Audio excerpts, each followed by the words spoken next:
يا صباح الفل، صباح الياسمين، صباح السعادة والتفاؤل على أحلى أخوات في الدنيا، إزيكم عاملين إيه؟ يا رب تكونوا بخير، أقسم بالله بعد الفرش فظيعة، هتشوفوا كل حاجة، طبعًا أنا كنت جايبة مشتريات معاكم زمان لو أنتم فاكرين في بداية الشتا عشان نعمل ديكورات وحاجات، فآن الأوان إن نفرشها مع حاجة رمضان ونختصر علينا الحاجات، والحاجات اللي مش نافعة أنا عينتها للعيد إن شاء الله نفرشها على العيد، طلعت المفارش بقى والديكورات بتاعتي اللي بقى لها كام سنة عندي ديًّا كل رمضان باحتفظ بالحاجة اللي عندي، وطبعًا دي الستارة اللي أنا كنت نِفْسي فيها من زمان، أخيرًا جِبتها والحمد لله، وهنا زي ما أنتم شايفين كان عندي اللوح اللي هو أو المُلّة بتاعة السرير ديًّا، قُلت آخُدها كده وأعمل لها رَف، طبعًا هي مكسورة كده بالشكل ده، وطبعًا أنا مش لاقية منشار عشان أقصّها كده، ولا عارفة إن أنا أودّيها لحد إن أنا أقصّها، فقُلت إيه هاعلّقها زي ما هي وهاداريها.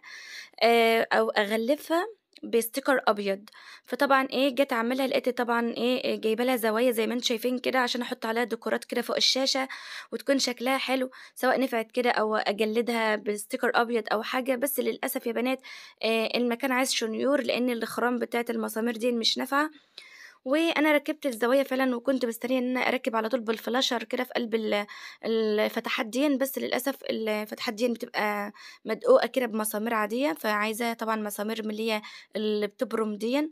المهم يعني في الآخر الفكرة ما نفعتش، قُلت إن شاء الله إيه، أمّا نبقى نشوف موضوع الشنيور والّا حاجة، أركّب المراية اللي فوق في corner وأركّب بالمرّة الرف ده.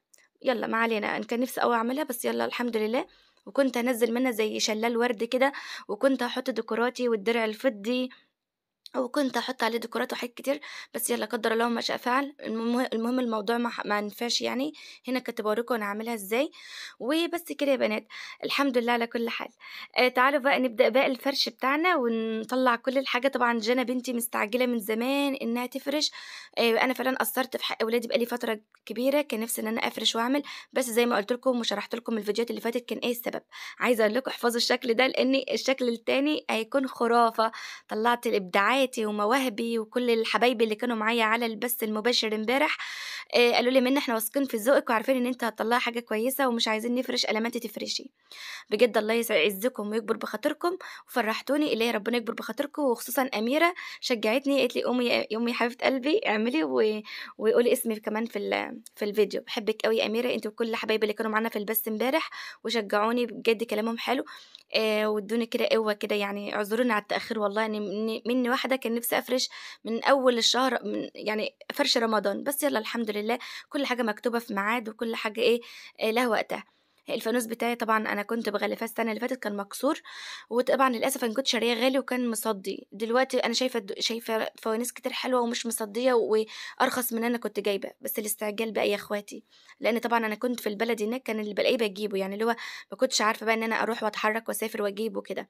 المهم هالزقه بشمع يعني في الآخر، وطبعًا أنا جِبت هنا بخاخة كده وبخيت عليها عشان طبعًا لو في أتربة والّا في أي حاجة، لإن أصلًا أنا باحب الفوانيس أوي اللي زي ديًّا، لسه إن شاء الله هابقى أعمل شوية ديكورات كده في أوض الولاد وفي المطبخ في البلكونة. إن شاء الله يعني أنا عندي يعني الديكورات، فقُلت أسيبها. طبعًا هنا جانا قالت لي: "ماما يالّا اعملي الستارة بتاعة النور عشان أشوفها قبل ما أروح الدرس." فلو أنتم واخدين بالكم في سلك LED ورا الشاشة لونه off white، أنا هانقله دلوقتي وهاشوف الوقت أنا هاحطه فين. عايزة أقول لكم أنا نسّقت الأمور، بس عايزة منكم بالله عليكم، بالله عليكم لو وحياة أغلى حاجة عندكم فرّحوا قلبي وخلّوا الفيديو ده يطلع باللايك، يعني حطّوا لي لايك وكومنتات كتير من إيدكم الحلوة. وربنا يفرّحِك زي ما هتفرّحيني، ويدّي لِك اللي نِفْسِك فيه يا رب زي ما هتكبري بخاطري. بس يا بنات وزي ما أنتم شايفين الستارة بقى إيه، أنا كنت حريصة جدًا، جدًا فيها لإنها طبعًا كنت جايباها داخلة على 300 جنيه، كانت 290 تقريبًا، وهي أصلًا في كل مكان بتبقى معدية 300 و400 كمان، فأنا كنت حريصة فيها جدًا لإن أنا كل ما أجيب ستارة ما لهاش نصيب معايا، تتقطع مني لو السلك منها اتقطع بقية الحبال بتاعتها مش هتنوّر، لإن أنا كان عندي واحدة برضُك عليها هلال ونجوم وباظت، فدي بقى بُص قُلت لأ. أمّا آجي ألمّها، هالمّها بنفس ما هي جاية معمولة كده، كل سلك مربوط لوحده. فهنا جانا وروان بدأوا إن هُم إيه، روان بنت أخويا بدأوا إن هُم يفرشوا معايا ويساعدوني التكويات، فأنا كنت محددة لجانا، جانا قالت لي: "يا ماما والله أنا نفسي أعمل بس أنا مش عارفة دماغِك فيها إيه." يعني أنا لو كنت سِبت لجانا إنها تنضّف وتفرش كانت جانا عملت من زمان، بس هي عارفة إن أنا ليّا دماغ وليّا نظام معيّن هاعمل فيه. فبس كده يا بنات، فطبعًا أنا قصيّرة بس تعبنا شوية على ما قعدنا نعلّق الستارة، وجانا ساعدتني وقعدت تعمل معايا. وطبعًا اللي ما شافش الفيديو اللي فات يروح يشوفه اللي هو فرش الشقة يعني وتنضيفها وكده من الأعماق. عايزة أقول لكم في الأوض أنا ما باحبش أحط ديكورات أوي يعني، لسه إن شاء الله هابقى أجيب فوانيس كده وحاجات بسيطة كده للولاد. وهنا البتاعة دي كانت مكسورة وبايظة، فبدأت إن أنا أجيب كده الشمع بتاعي وبدأت إن أنا ألزقها. دي مش مكتبة شاشة يا بنات، دي بانكت بتاع السرير، بس أنا حاطاه تحت الشاشة كأنها مكتبة شاشة، تمام. وحطيت البتاعة دي كده عشان تدّي شكل حلو لإن فيها فانوس برضه وهتنوّر معايا وكده. أنا كنت جايبة أصلًا سلك ليد لونه pink عشان يمشي مع الديكورات بتاعة دي. وهنا لزقت الفانوس بالمرّة بالشمع بس ما لزقش أوي، لإن طبعًا الحديد بيبقى ليه لزق معيّن، بس قُلت يالّا. عايزة أقول لكم الفكرة دي كنت عملتها السنة اللي فاتت الهلال والنجمة ديًّا وعجبت ناس كتير وناس كتير عملوها. المرة دي بقى بُصّي جايبة لها صينية، البتاعة دي بتاعة جاتوه، ممكن تحطّيها كده لو عايزة تعملي الديكورات اللي طالعة اليومين دول بصواني جولد ومش عارفة تجيبيها. ولمّا حطيت دي لقيتها بتفُر، قُلت الله شكلها حلو أوي تنفع في العيد بقى والتسالي والمكسرات. أنا ما بارميش الحاجات اللي بتيجي مع التورتة والحاجات دي كلّها، باسيبها زي ما أنتم شايفين كده، ممكن أقص وأعمل منها هلال، أعمل منها نجمة زي اللي أنا هتشوفوها دلوقتي معلقاها على العمود. فأنا ما بارميهمش وأنتِ كمان ما ترميهمش طلّعت كل الحاجات بقى اللي أنا شارياها الجديدة واللي كانت عندي من كام مليون سَنة. وهنا برضُك البتاعة دي كنت جايباها برضُك كنت جايبة حاجات والله تنفع لديكورات الشتا، بس أنا هاحُط كلّه في بعضه بقى وخلاص، يعني هاحُط الديكورات اللي جبتها مع الديكورات الشتا ومع كلّه. هنا بقى الورد ده كنت جايبة فرع وفرع، فأنا حطيته كده يدّي شكل حلو أوي لونه جولد. وأحلى حاجة في الفرع ده أنا ما كنتش عارفة إن هو ممكن لو لونه وقع، لإن أنتِ أمّا بتمسكيه لونه بيقع في إيدِك، لمّا بيُقع ممكن تجيبي له أي رش وترشيه. فأنا هابقى أجيب له لون فضي وهارُشّه، يعني هابقى أجيب له spray كده لونه فضي وهارُشّه بدل الجولد. هنا بقى دي جيت أخلعها كده عشان أركبها على الباب، قُلت لسه هاقعد أخلع حرف بحرف، يالّا يا بت الزقي باللوحة على طول أنا من واحدة ما ليش خُلق، وطبعًا الولاد حواليّا فرحانين بقى وقاعدين يتنططوا. وأنا من النوع اللي أنا باحب أعمل حاجة بهدوء بدون دوشة بس كده بدأت إن أنا أعمل الحاجات دي اللي باقول لكم عليها. شايفين الديكورات دي، هنا جانا كانت رايحة الدرس، شايفين الديكورات اللي أنا باعملها دي، شُفتوا الحاجات اللي أنا كنت مطلّعاها الورق الكرتون اللي مطلّعاه من التورتة، ممكن تعملي منه الأشكال دي برضه، تمام. بس دي كنت جايباهم جاهزين كده طقم على بعضه. العمود بصراحة ما كنتش عارفة أحط عليه إيه، حطيت عليه الحاجات دي، بس أنتم قولوا لي أشيل إيه مطرح إيه وأحط إيه مطرح إيه، فمستنية رأيكم. هنا ولادي بقى كانوا عايزين يطلعوا، قُلت لهم معلش أصل أنتم بتتشكلوا على التليفون، ادخلوا تاني جوّه لحد ما أخلّص وبعدين اطلعوا.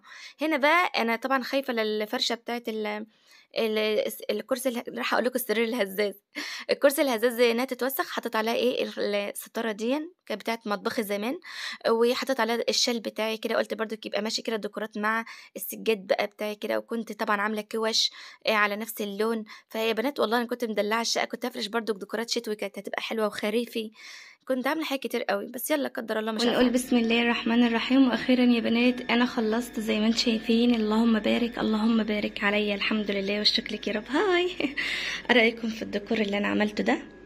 عايزه اقول لكم انا بصراحه مبسوطه من نفسي قوي قوي، مبهوره جدا على اللي حصل. بسم الله ما شاء الله.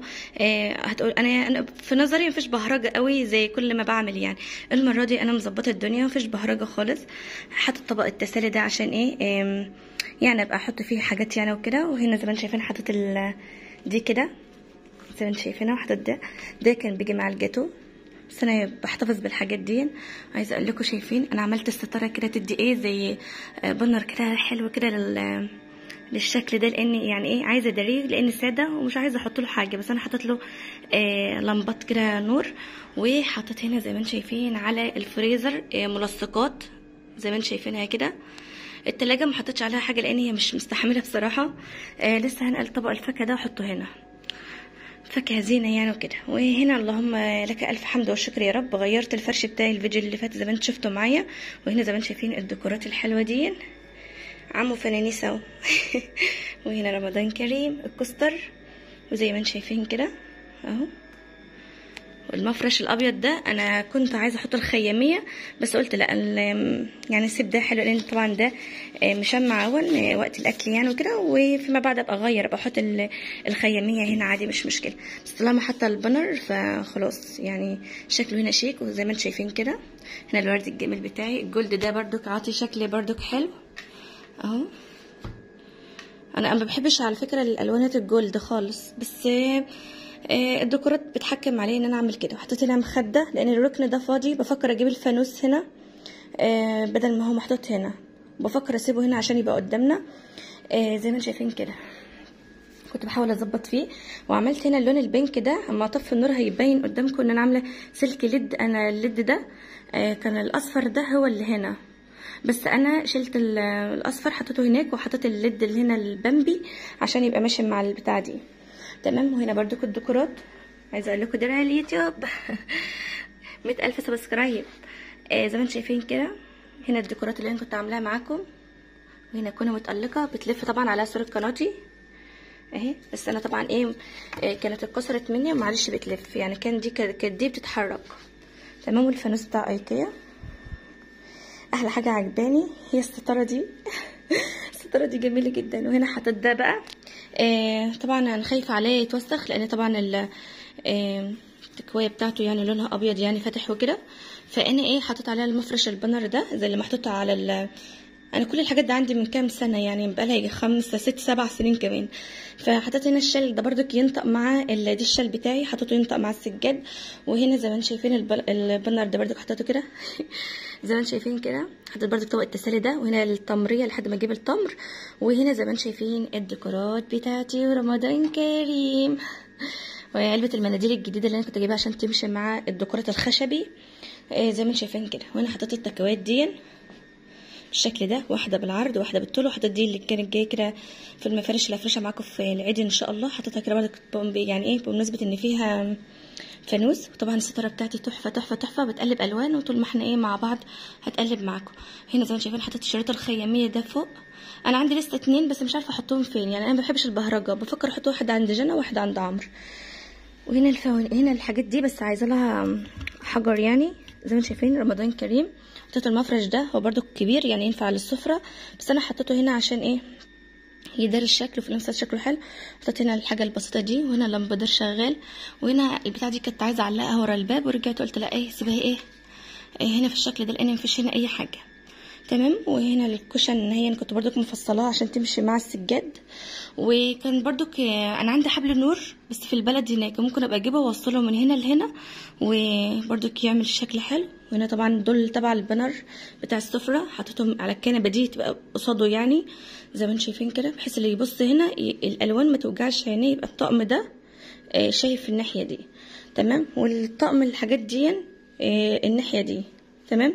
يعني مرضاش اخلف، مرضاش اخليهم دول هم اللي هنا فيبقى الشكل مش متناسق، فخليت اللي يبص هنا الجزء ده شايف نفسه والجزء ده تبع نفسه، مع ان الحاجات دي كلها مش تبع بعض يعني انتوا كنتوا شايفين المشتريات. بس ايه رايكم؟ وهنا زي ما انتم شايفين حطيت المفرش ده. البتاع دي حلاوتها ان انت ممكن تعمليها بالشكل ده او ممكن تعمليها بالشكل ده، بس مش عارفه انا حبيتها كده. تمام. والدنيا هاديه وجميله وبسيطه. هنا برضك سلك الليد، طبعا لسه المطبخ ما اتدقوش فيه، لسه هيخلص.